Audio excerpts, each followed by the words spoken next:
Hey, this is Ali Sue. Welcome to Pharmacy Entrepreneur TV. If you are a past, present, and future pharmacist, and you want to create a business and life you love, this is the show for you. Komal is a former national level pharmacist with 15 years plus experience turned health and well-being coach. Through her lifelong interest in holistic health and well-being, she has gone from working for the National Pharmacy Negotiator in the UK to being an entrepreneur in her own right, having started both her own turmeric supplement, health coaching business, as well as a life career coaching business. Let's welcome Komal. Hi, Komal. How are you? I'm good. Good to be here, Ali. Yeah, so good to have you here. I can't wait to dive into what you do and your journey in pharmacy. So tell us, how did you start in pharmacy? What was your pharmacy journey?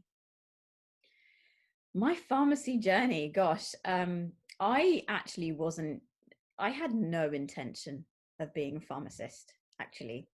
I used to work as a Saturday girl in a pharmacy from the age of about 15, and I would have all the patients coming into the pharmacy and the little old ladies coming into the pharmacy and asking me if I was going to be a pharmacist. I would always say no. Um, and really I had no intention of working in a pharmacy. So how did I actually even become one? The fact that I even became one was in some ways a surprise to myself too. So basically I really at 18 didn't really know what I wanted to do. I had a lot of different interests. um, I was interested in business, but I was also interested in sciences, and I was also interested in arts and languages. And I didn't really know where I wanted to go. And my parents, my dad especially, because I come from an Indian background, was very keen on me going into some kind of science-based field. And so I picked a subject, and it happened to be microbiology. Actually, I was Mhm. going to go off and study microbiology, and I basically um, failed my chemistry A level.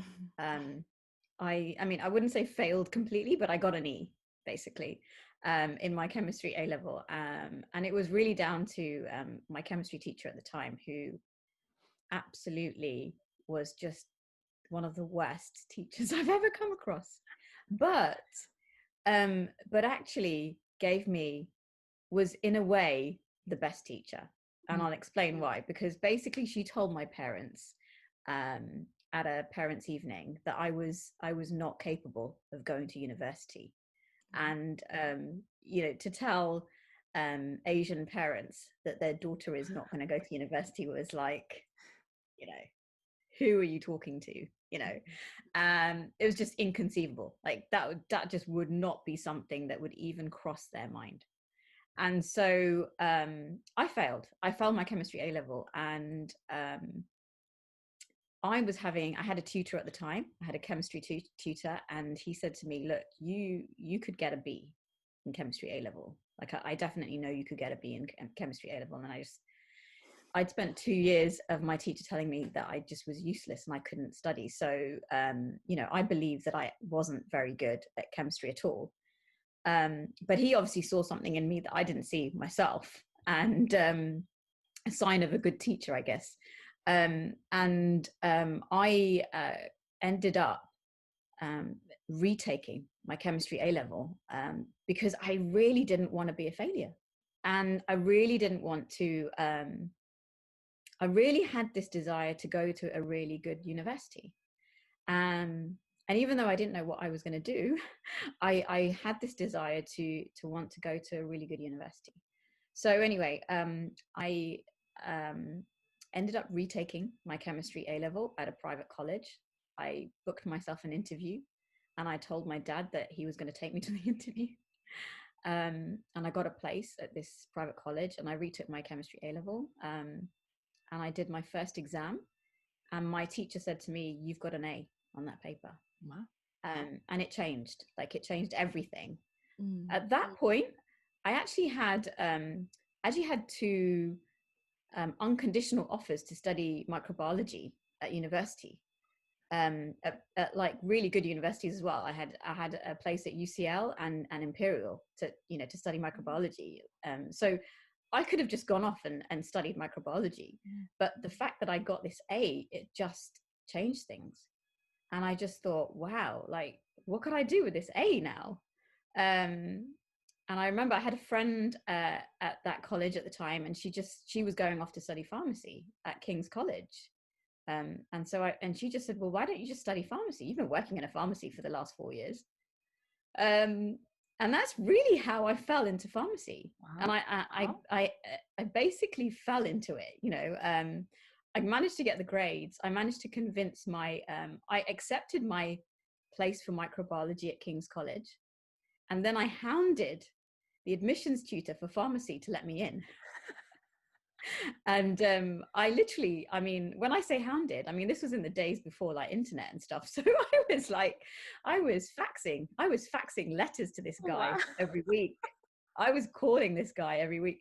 And he just said, because I'd already got my A, because I'd retaken and I got it before everybody else. The rest of the year would have got their results in the summer. So, and he just said to me, come here on the day the results come out, and I'll let you know. And he made me wait months. and I went off to King's that day. I'll never forget it. And he just said, yeah, you've got a place. So I got into King's College, and then I was just like, 4 years of studying to be a pharmacist. And I guess, 4 years and I became a pharmacist. But there was always a desire in me to work for pharmacy and not in pharmacy, if that makes sense to you. But I love the profession, but I just knew that there were aspects of it that weren't for me, like community pharmacy. It wasn't for me. I already knew that, but that was my only experience of pharmacy. And so I had no idea that as a pharmacist, you could do so many different roles, and that's really how I fell into pharmacy, so to speak. But my early career in pharmacy was in hospital. I didn't get a single community pharmacy pre-reg place at all. A hospital was the only place that would accept me. Wow. and I did my pre-reg in hospital. I did my clinical diploma straight after. And then I decided to explore other aspects of pharmacy. I came back into community pharmacy, worked for a few different pharmacies, some of the independent guys and some of the bigger multiples as well. Worked for some companies that did medication for nursing homes and care homes. And then I got this desire to do something else. And, this, as I talked about earlier, this feeling of working for pharmacy and not in pharmacy just kept burning away at me. And so I ended up getting a job at the National Pharmacy Association, working there in their information team. One of the best jobs I had. I absolutely loved it. And then from there, I moved on to work for the National Pharmacy Negotiator, so the Pharmaceutical Services Negotiating Committee, which is basically here in the UK, the organisation that negotiates the national NHS contract for all community pharmacies in England. So went all the way to the top, so to speak, working on a lot of policy. I was responsible for the drug tariff, in terms of shortages, changes to the tariff. I had a few roles at the PSNC, head of dispensing and supply, payment accuracy manager. So I was doing some of the auditing work for the billion plus prescriptions that get dispensed through community pharmacy every single year. And and then I had my children, and that really changed everything. And I think it changes things for a lot of women, I suppose, when you have your kids. And I had my son in 2015. And that's really when I started to become a lot more interested in other aspects of lifestyle and health. Right. So Wow. What a story. yeah. Amazing. Well, I love that determination that you went back and did your A level, and also you chased that teacher down, that you're never gonna give up. You want to do Oh pharmacy. yeah. You keep Oh faxing yeah. back then. That's great. And these are some really good um, qualities being an entrepreneur as well. When we have a dream or when we have an idea, we keep going, never give up, and keep trying to make that happen. That's great. So tell us about your then transition from, being this, powerful person working for pharmacies and making changes and, um, making big things happen in the pharmacy world, to your current business, being an entrepreneur, the holistic pharmacist. What was that transition like? Tough. I would say, I think as pharmacists, we're really, um, we often label ourselves in terms of what we can achieve and what we can do. I'm certainly guilty of doing that a lot throughout my pharmacy career. Sort of saying to myself, but this is what I do. I can't do anything else, or these are my skills. What would I do if what else could I do if I'm not a pharmacist? And I think it's also partly because of society as well. We get conditioned to believe that whatever job we are placed in, that's us, like that defines us. And so I had to do a lot of learning, but actually having my son made me stop and think about that. And that's really when I started to almost in a way go back to what it was that I actually wanted to do and who I wanted to be. Um, and really the things for me were I wanted to leave a legacy for my children. I wanted to really understand. I'd already become very much interested in health and well-being anyway, because when you become pregnant, you become so much more conscious of what you're putting into your body and how you're surrounding yourself, the things that you're doing. And so I'd already started to become very health conscious of myself.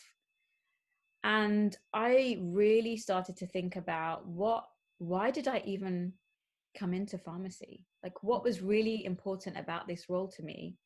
And um, where was I now, and how did that compare, really? And for me, pharmacy was about helping people. And where I had got to was so far away from actually helping people. And I was helping them in one sense, but it wasn't really fulfilling me. And so that's really how I started going on this entrepreneurial journey, I guess, so to speak. And it started off with turmeric for me. And it sounds like a really strange place to start, but for me, it was a very obvious place because basically after my pregnancy, I was looking, as I said, very much natural in terms of managing my own health. And my mum had said to me, you need to start taking turmeric again. And when I say that, I mean, I grew up in an Indian household. And so the spice tin was our medicine cabinet, and so my mum saying to me, you need to take turmeric, is not unusual. It's a completely normal aspect of my life. And so when she said this to me, and I just thought, yeah, actually, maybe I should start taking turmeric. She actually bought me a bottle of turmeric, and she gave it to me, and she said, you need to start taking this every single day. It's going to really help with your immunity. It's going to really help with your overall well-being. So I'm on maternity leave, I'm not working, and I'm thinking, wow, what's in these capsules? And I basically just started to research turmeric, and I started thinking, well, what are all these binders and fillers that are in there? What do they need to be in there for? And why are they using, you know, potato starch and all these ingredients that to me just seemed so alien, because I had grown up taking turmeric with honey, or I had taken turmeric, with in a paste with like ginger and Mm. lemon. And so I started researching all of the papers out there on turmeric, and I had no idea, because I'd been so far removed from this for such a long time. I started reading all the papers, and I was just astounded. Like there was so much quality data out there for turmeric, and I'm thinking, this is amazing. This is like an amazing herb that we have not utilized enough of. And I basically went about creating my own turmeric capsule. So I created my brand, Amala Pure Health, and I created my turmeric, which is raw and natural turmeric with black pepper extract by Preen. And I went about trying to find a manufacturer to make it for me. And that's really how my entrepreneurial journey started. And so I created my turmeric capsule. I had it manufactured. I started selling it through my website, and that really spurred on this thirst for knowledge around health and lifestyle. Mm. And I became trained in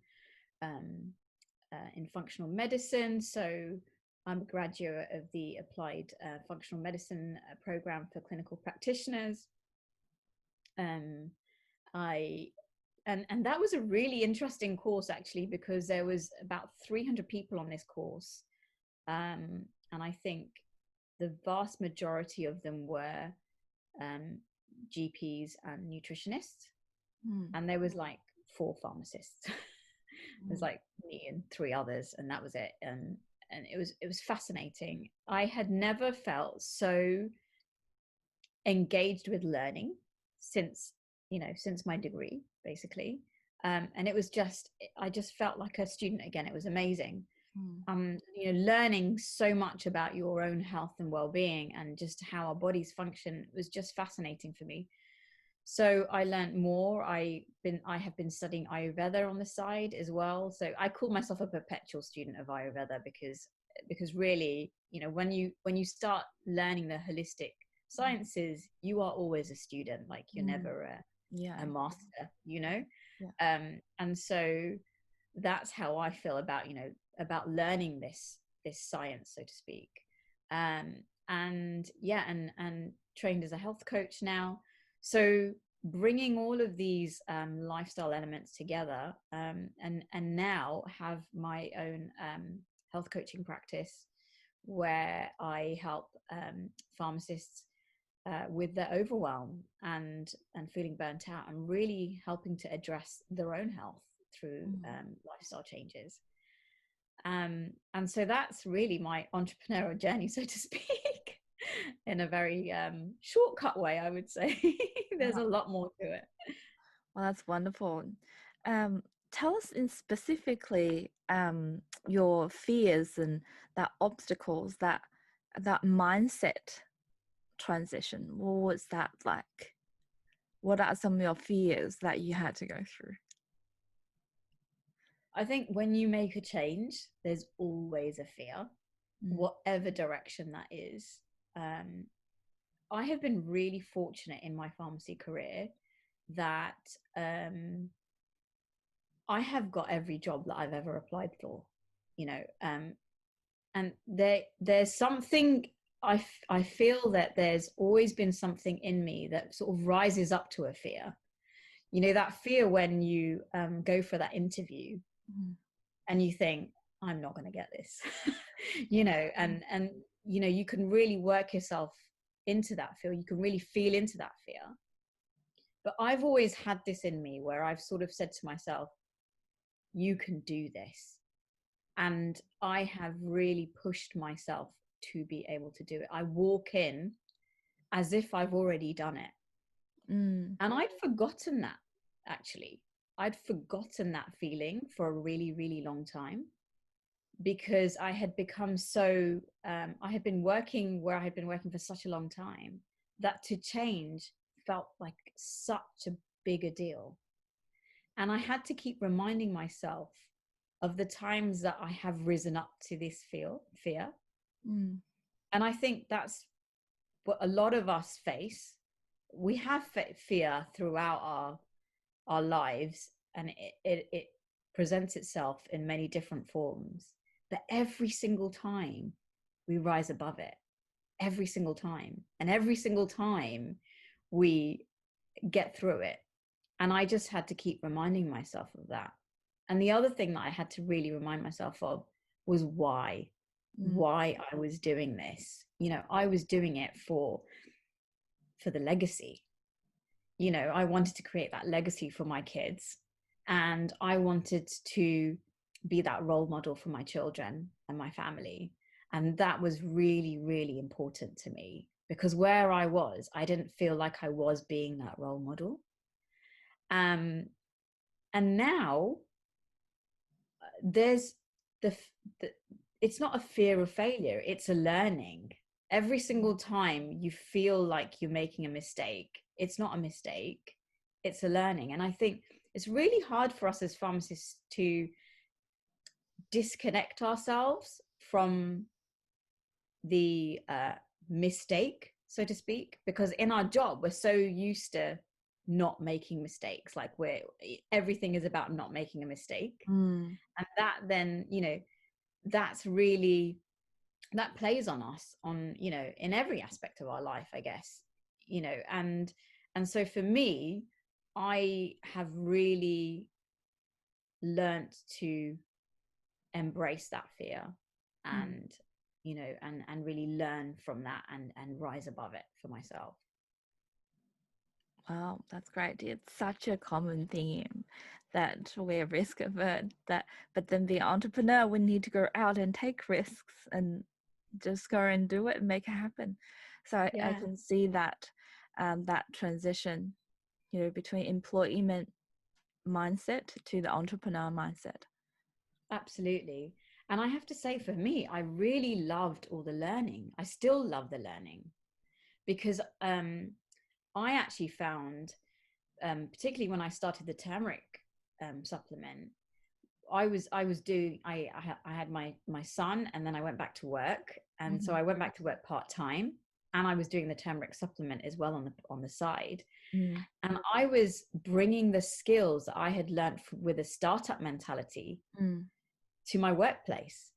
And that actually made me perform better in my workplace, which was really, it was really interesting. I never really thought that I would have that sort of crossover between what I had learned from the startup environment to to my corporate environment that I was working in. But it was really quite it was really important, I guess. Yeah, it's so true. And we have so many entrepreneurs in our global pharmacy entrepreneur community.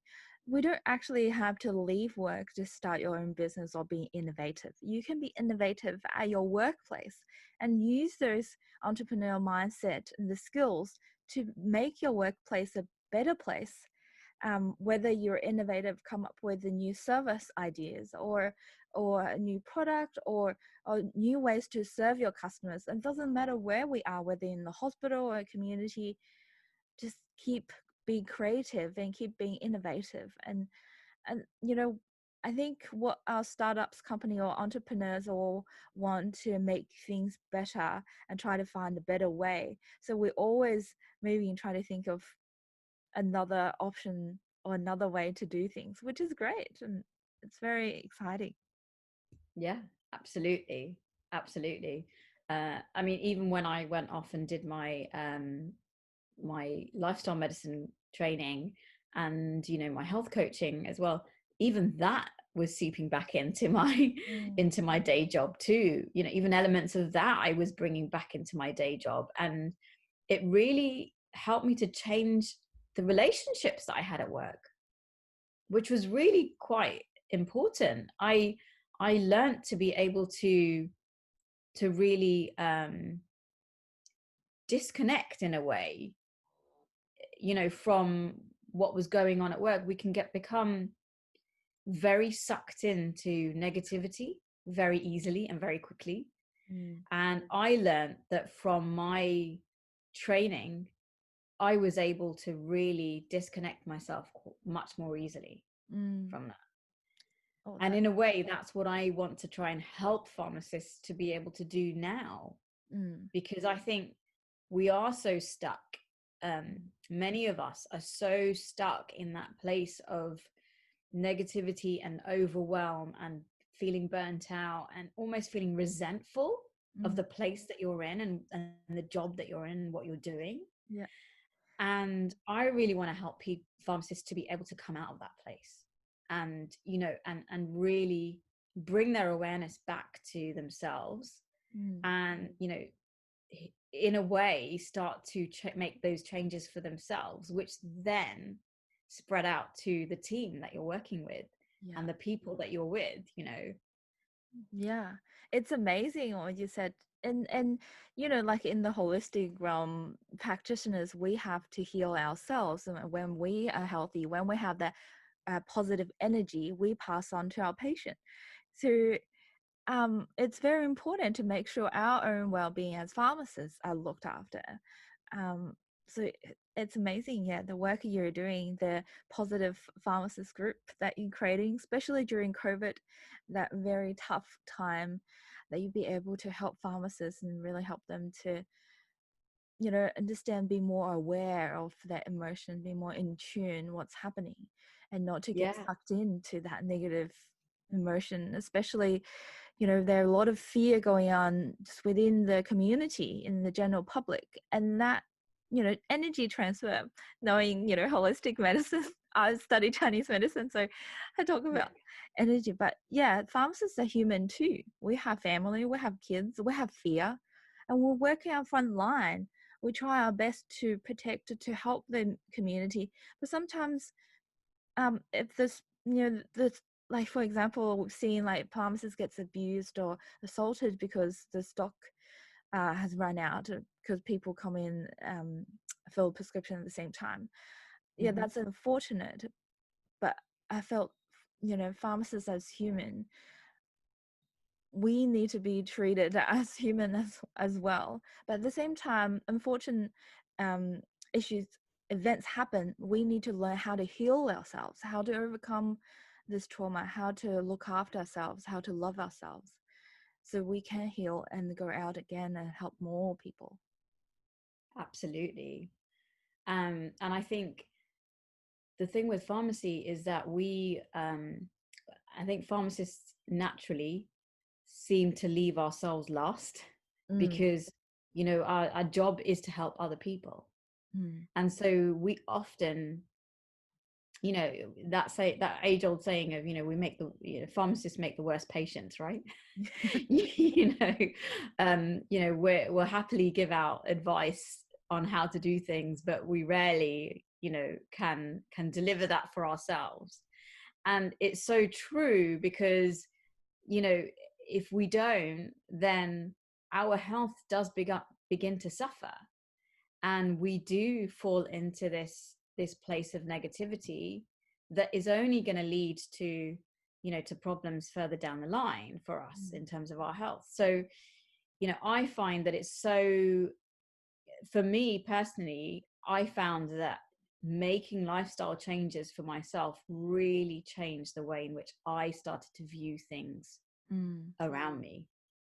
And once you start to change how you view things around you, and you become more connected to yourself and what your own body's needs are, you just become kinder mm, to yourself. And just by being kinder to yourself, you are essentially sharing that with everyone else. And it's not impossible for us pharmacists to do that. It's not impossible for us to to be able to make those changes and really see a difference to our well-being. And that's really what spurred me to set up the positive pharmacy space, because I felt that a lot of the pharmacy spaces were really negative. Mm. And there's a lot of, I suppose, complaining and ranting that goes on, and that just fuels more and more negativity. And whilst it's, we all get upset about things, we all get, really wound up about things at times.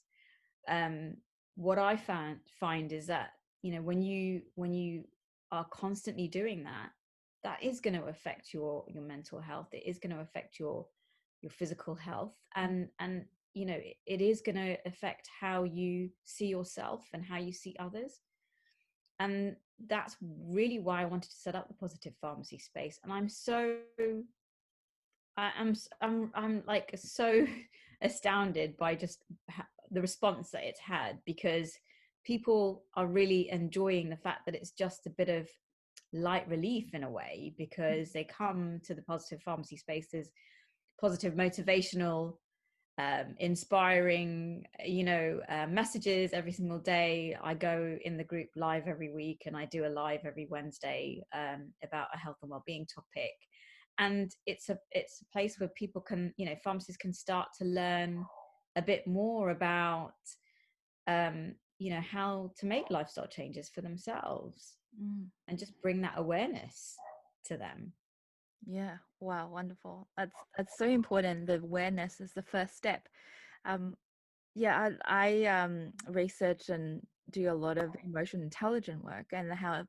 awareness is the first step of everything, of emotional intelligence, of social intelligence. So it is so important. Often we felt that because we constantly have that emotion exchange, energy, negative energy exchange from the community or from the workplace, we tend to shut down and Yeah. stay in our little bubble. So we don't start, we can't feel anymore. So start to have that awareness and start to feel, express your emotions, exchange your emotions, and feel others, have more empathy, more motivation. That will really help us to excel at workplace, as well as being an entrepreneur, excel in our own business. Yeah, absolutely, without a doubt. You start to become, you start to really love your job again. Yeah. You start to really love what you're doing again, Mm. and you start to really love the position that you are in, really. And that's the most amazing thing about awareness, because the first thing is that stepping back, which most of us rarely do. We rarely step back from our day and say to ourselves, what's happened in my day? How did I feel? What did I eat? Mm. What were my emotions like? um, you know we're more focused on, did I achieve my targets? Did I make sure that, that script went out to that patient? Or, and that's fine. Like, yes, we have to think about that, and that's important. Mm-hmm. But it's also really important to take the time to think about how you felt in your day. Yeah. Like, what were the points that were really good, and what were the points that weren't so good? You know, what, how was your emotion throughout the day? Mm. How did that translate to what you ate? They're all interrelated. It's all the whole mind body. That's one of the things for me that learning about lifestyle medicine and Ayurveda and, holistic health in general has brought me back to. It's that mind body connection, which most of us, our science head, our logic head sort of goes into play, and we're like, no, but that doesn't make sense. I'm not going to do that thing because there's no scientific backing for it. Well, the fact of the matter is that our bodies don't work like that. Mm. And so it's so important to be in line with your intuition and what your body's saying to you. Mm. That I often say, actually, I talked about this in the positive pharmacy group around food. When it comes to food, we often eat at set times, and it's not because we're hungry, it's because that's when we eat. So like, I'll give you an example. I used to have breakfast at 7:30, and then I would always have a snack at 10, and then I would always have my lunch at like 12:30, because if I didn't eat by 12:30, I'd be ravenous. I'd want to, kill a cow or something. And then, and then I'd have to have my snack at 3:30, and then, I'd have my dinner. And when I started to think about, was I really hungry at 10 a.m., I always wondered. I'd always say to myself, hang on a second, but I just had breakfast not that long ago. How could I be hungry? But I would still eat, because that's just what I did. And so when you start to become a lot more aligned to your body's signals, you realize that some of your habits and your behaviors have just been happening because that's just what you've ended up doing for one reason or another. Maybe it was the way that you were brought up, maybe it's just your the way it works in your work setting. It's just what everyone does. 10 a.m. tea break, and a few biscuits, and and that's just what you end up, because that's what ends up becoming your habit, your ritual. Wow. But when you start to learn your body's own signals, you realize, actually, you know what, I'm not really hungry at 10 a.m. I don't need to eat. Maybe I could keep going until lunch. Yeah, actually, I can do that. And it's just those types of behaviors that that we're just so that we're just shut off to, because we've never taken the opportunity and the chance to even think about them. That's right. Well said. So if we want to know more, where can we find you? So you can find me, if you'd like to join the Pharmacist, the Positive Pharmacy group. You can find me in the Positive Pharmacy space.